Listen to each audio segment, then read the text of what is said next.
आज की बड़ी खबरों में आपका स्वागत है और मैं हूं आपके साथ निशा भारद्वाज। आज के बुलेटिन में बात करेंगे कि क्या मुसलमानों की भी गिनती होनी चाहिए। बताएंगे आपको पहलगाम पर सुप्रीम कोर्ट में दाखिल याचिका क्यों वापस हुई। दिखाएंगे आपको पाकिस्तानियों पर भारत की दरियादिली और बुलेटिन के आखिरी में देखेंगे लॉरेंस गैंग के निशाने पर क्या आ गया है पाकिस्तान। लेकिन दिन भर की तमाम खबरों से पहले एक नजर डालेंगे सुर्खियों पर।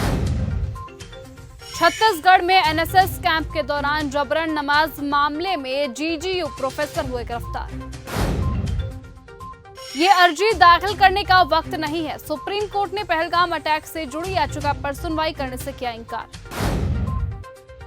बीजेपी को जवाब देना चाहिए कि जातिगत जनगणना कब होगी, बोले असुद्दीन ओवैसी।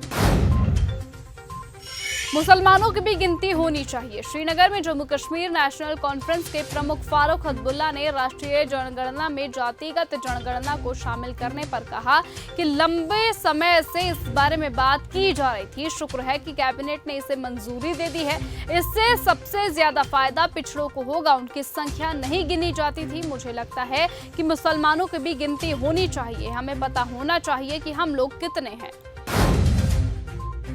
पहलगाम पर सुप्रीम कोर्ट में दाखिल याचिका वापस। सुप्रीम कोर्ट में पहलगाम आतंकी हमले पर सुनवाई के लिए याचिका लगाई गई थी, जिस पर जस्टिस सूर्यकांत ने कहा कि ये अहम समय है जब हर एक भारतीय आतंकवाद से लड़ने के लिए एकजुट है।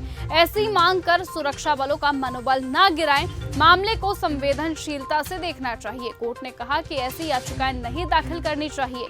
वकीलों को अपनी जिम्मेदारी समझनी चाहिए। इसके बाद ये याचिका वापस ले ली गई। लश्कर के कमांडर ने की थी अम्यूजमेंट पार्क की रेकी। पहलगाम में बैसरन घाटी में हमले से पहले पाकिस्तानी आतंकी संगठन लश्कर के कमांडर ने अम्यूजमेंट पार्क की भी रेकी की थी। तफ्तीश के दौरान जांच एजेंसी को रेकी के सबूत भी मिले हैं। बीजेपी के खिलाफ आप करेगी प्रदर्शन। आम आदमी पार्टी पूरे पंजाब में बीजेपी के खिलाफ प्रदर्शन करेगी। बीजेपी की केंद्र सरकार ने भाखड़ा व्यास मैनेजमेंट बोर्ड के जरिए पंजाब का पानी हरियाणा को देने का आदेश दे दिया है। पंजाब का पानी हरियाणा को देने के फैसले से पंजाब के हक पर सीधा असर पड़ेगा। पंजाब के हिस्से का पानी छोड़े जाने का विरोध किया जाएगा। आरू और बेताब घाटी पर भी थे हमले की साजिश। पहलगाम हमले के बाद चल रही जांच में ये बात अब सामने आई है कि पहलगाम की आरू घाटी, अम्यूजमेंट पार्क और बेताब घाटी भी आतंकियों के निशाने पर थी, लेकिन सुरक्षा कारणों से यहां हमला नहीं हो सका। आप नेताओं ने बदला सोशल मीडिया प्रोफाइल। भारत और पाकिस्तान के बीच पहलगाम आतंकी हमले के बाद से विवाद चरम पर है। इस बीच दिल्ली आम आदमी पार्टी के प्रभारी और वरिष्ठ नेता सौरभ भारद्वाज ने पाक अधिकृत कश्मीर को लेकर एक बड़ा बयान दे दिया। सौरभ भारद्वाज ने अपने बयान में पीएम मोदी से पीओके वापस लेने की अपील भी की है। खास बात ये रही कि सौरभ भारद्वाज, दिल्ली आप और आप नेशनल मीडिया प्रभारी अनुराग ढांडा सहित कई नेताओं ने अपना ट्विटर प्रोफाइल बदल लिया है। आप नेता सौरभ भारद्वाज समेत कई नेताओं ने एक्स प्रोफाइल पर अपना फोटो हटाकर पीओके वापस लो लिख दिया है। साथ ही संपूर्ण जम्मू कश्मीर का मैप भी लगा दिया है। यूपी में एक साथ दो नावों पर सवार होगी बीजेपी। केंद्र की मोदी सरकार ने देश में जातीय जनगणना का ऐलान कर दिया है, जिसे मोदी सरकार का मास्टर स्ट्रोक माना गया है। ऐसे में कई लोग इस तरह के सवाल भी उठा रहे हैं कि क्या हिंदू और सनातन की बात करने वाली भारतीय जनता पार्टी अब जाति की राजनीति पर आगे बढ़ रही है। इन तमाम बातों के बीच यूपी के डिप्टी सीएम केशव प्रसाद मौर्य का बयान सामने आया, जिससे साफ है कि भारतीय जनता पार्टी ने जातीय जनगणना के बावजूद धर्म के मुद्दे पर पीछे हटने वालों में से नहीं है। केशव प्रसाद मौर्य ने अपनी आधिकारिक ट्विटर हैंडल पर जातीय जनगणना के मुद्दे को लेकर राहुल गांधी और कांग्रेस पर जोरदार हमला किया। उन्होंने कहा पीएम मोदी ने राम और रोटी के बीच सेतु बनाकर सियासत कर सारे समीकरण बदल दिए हैं।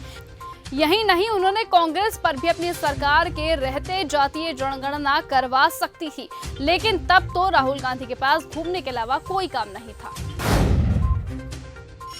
पाकिस्तानियों पर भारत की दरियादिली। 23 अप्रैल को वीजा रद्द करने के फैसले के बाद अट्टारी बॉर्डर पर लोगों का तांता लग गया था। सरकार के नए आदेश उन्हें बड़ी राहत देते नजर आ रहे हैं। वैलिड ट्रैवल वीजा और तमाम दस्तावेज दिखाने और किसी कारण से भारत में फंसे नागरिकों को अभी भी बॉर्डर क्रॉस करने के लिए अनुमति दी गई है। वहीं आज यानी गुरुवार को अट्टारी बॉर्डर पर सुबह से आए पाकिस्तानी नागरिक गाड़ियों में बैठकर पाकिस्तान जाने का इंतजार कर रहे थे। जानकारी के मुताबिक पाकिस्तान की तरफ से अभी गेट नहीं खोले गए हैं। भारत सरकार के नए आदेश को रिव्यू किया जा रहा है। पाकिस्तान की तरफ से गेट खोले जाने के बाद बीएसएफ डॉक्यूमेंट्स चेक करके पाकिस्तानियों को बॉर्डर क्रॉस करने देगी, फिर इमिग्रेशन चेक करके पाकिस्तान वापस भेज दिए जाएंगे। पहलगाम हमले पर सुप्रीम कोर्ट का रोक। सुप्रीम कोर्ट ने पहलगाम आतंकी हमले की घटना की न्यायिक जांच का अनुरोध करने वाली जनहित याचिका पर सुनवाई से इनकार कर दिया। कोर्ट ने कहा कि इस हमले में 26 लोग मारे गए थे। कोर्ट ने पहलगाम हमले पर पीआईएल दाखिल करने वाले याचिकाकर्ताओं को फटकार लगाते हुए कहा कि न्यायाधीश आतंकवाद के मामलों की जांच के विशेषज्ञ नहीं हैं। बाज नहीं आ रहा पीएके। पाकिस्तान अपने हरकतों से बाज नहीं आ रहा है। रात के दौरान पाकिस्तानी सेना की चौकियों ने जम्मू कश्मीर के कुपवाड़ा, उरी और अखनूर के सामने नियंत्रण रेखा पर फिर से सीज फायर का उल्लंघन कर दिया है। पाकिस्तानी सेना की चौकियों ने बिना उकसावे के छोटे हथियारों से गोलीबारी शुरू कर दी, जिसके बाद भारतीय सेना ने भी इसका उचित और मुंह तोड़ जवाब दिया। आतंकवाद के खिलाफ भारत के साथ है यूएस। विदेश मंत्री मार्को रूबियो ने गुरुवार को विदेश मंत्री एस जयशंकर से बात की और आतंकवाद के खिलाफ भारत के साथ सहयोग के लिए अमेरिका की प्रतिबद्धता की पुष्टि की। पहलगाम में हुए भयानक आतंकवादी हमले में मारे गए लोगों के लिए दुख व्यक्त करते हुए रूबियो ने भारत को तनाव कम करने और दक्षिण एशिया में शांति और सुरक्षा बनाए रखने के लिए पाकिस्तान के साथ काम करने के लिए प्रोत्साहित किया। अंबेडकर की तस्वीर वाले विवाद पर क्या बोले अखिलेश यादव। बीआर अंबेडकर की तस्वीर वाले पोस्टर को लेकर विवाद पर सपा प्रमुख अखिलेश यादव ने कहा, मैं फिर से दोहराता हूं कि अगर लालचंद गौतम जो सपा कार्यकर्ता है और गोंडा के लोहिया वाहिनी के जिला अध्यक्ष है, उनसे ऐसा कोई भी पोस्टर तस्वीर बनाई गई है तो मैं उन्हें समझा दूंगा। आने वाले समय में ऐसी गलती दोबारा नहीं की जाएगी। बहराइच में एक और मदरसा हुआ सील। उत्तर प्रदेश के बहराइच जिले के नेपाल सीमा पर कथित रूप से कब्रिस्तान की जमीन पर संचालित किए जा रहे एक मदरसे को जिला प्रशासन ने बुधवार को सील कर दिया। जिले के पिछले 3 दिनों के दौरान 6 मदरसे सील कर दिए गए हैं। बताया ये गया है कि कई दिनों से गैर मान्यता प्राप्त मदरसों पर लगातार कार्रवाई की जा रही है। क्या लॉरेंस बिश्नोई गैंग के निशाने पर आ गया है पाकिस्तान। पहलगाम में हुए आतंकी हमले के बाद पूरा देश अब गुस्से में है। ऐसे में भारत के फेमस गैंगस्टर लॉरेंस बिश्नोई की गैंग ने पाकिस्तान को सरेआम धमकी दे दी है। सोशल मीडिया पर इसे लेकर गैंग ने एक पोस्ट भी शेयर किया है। लॉरेंस की गैंग ने लिखा कि हम पाकिस्तान के एक ऐसे व्यक्ति को मारेंगे जो 1 लाख लोगों के बराबर है, और माना जा रहा है कि ये पोस्ट सीधे तौर पर हाफिज सईद के लिए है।